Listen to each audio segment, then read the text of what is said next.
Yes, and Jelani Asar here with Income Protection Atlanta. First things first, go to incomeprotectionatlanta.com. Right now, just open up a new tab or a new browser in Firefox or whatever your browser may be. Go to incomeprotectionatlanta.com and join our email list so you can receive your free report entitled Protect My Income in Atlanta, only for you if you desire more financial security in this volatile and chaotic economy.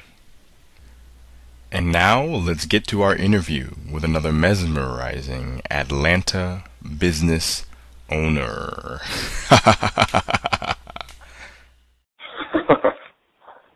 Wow. And then something that's really interesting is when you think about where we're going right now with the U.S. economy and the global economy, what do you think that it takes to not get left behind? I mean, with this evolution comes massive change for many people. Their entire lives are being flipped around in personal finance, personal relationships, when it comes to having a business that's able to compete on the global scale. What does it take to stay afloat and not be left behind? You know, it's a funny thing you should say left behind. In 1995, I had this personal fear that I was being left behind by the digital age, and I finally got an AOL account, got myself a little username, and I was on the World Wide Web. With the last guy through the door. The dial-up. Yeah. Oh, it was horrible. It was absolutely horrible. Yeah.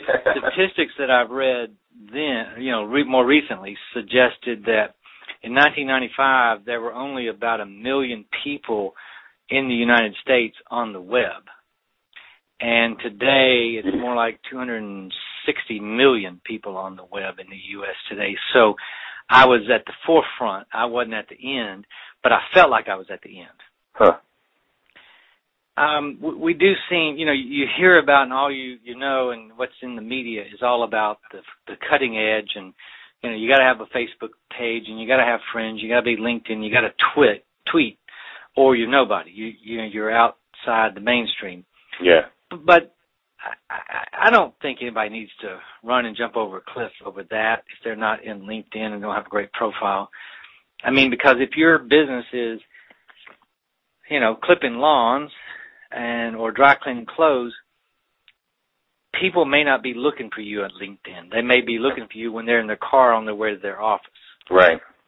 So it's all very relative, and we're never going to escape the need for local goods and services. You're not going to go to the internet to find a loaf of bread or a gallon of milk or to fill up your car. Right. So, there's plenty of opportunities, and there's people every day coming up with new innovations that aren't technologically driven, but it's a better way to do what we didn't do. I'll share a quick story. I've got a good friend who has started a business in Atlanta to address a problem he had with his cell phone. In the mobile phone business, the model for that industry, and I'm talking about the model for T-Mobile, for AT&T, for all of these different providers who basically become master dealers for telephones that are manufactured by BlackBerry and by Apple and by Samsung and Nokia.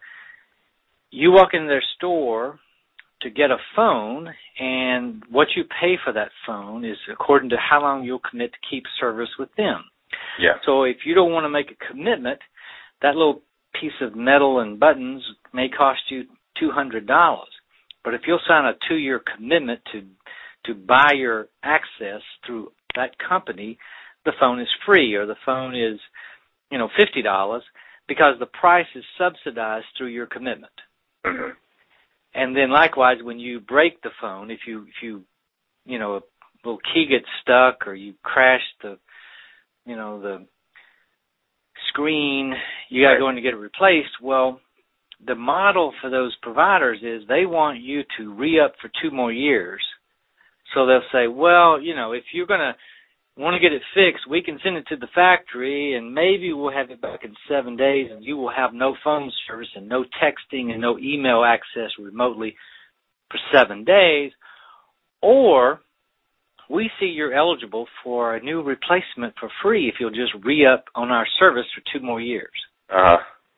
All right. Well, my friend started a company. I don't think he'd mind me saying it's called Bob Knows Phones.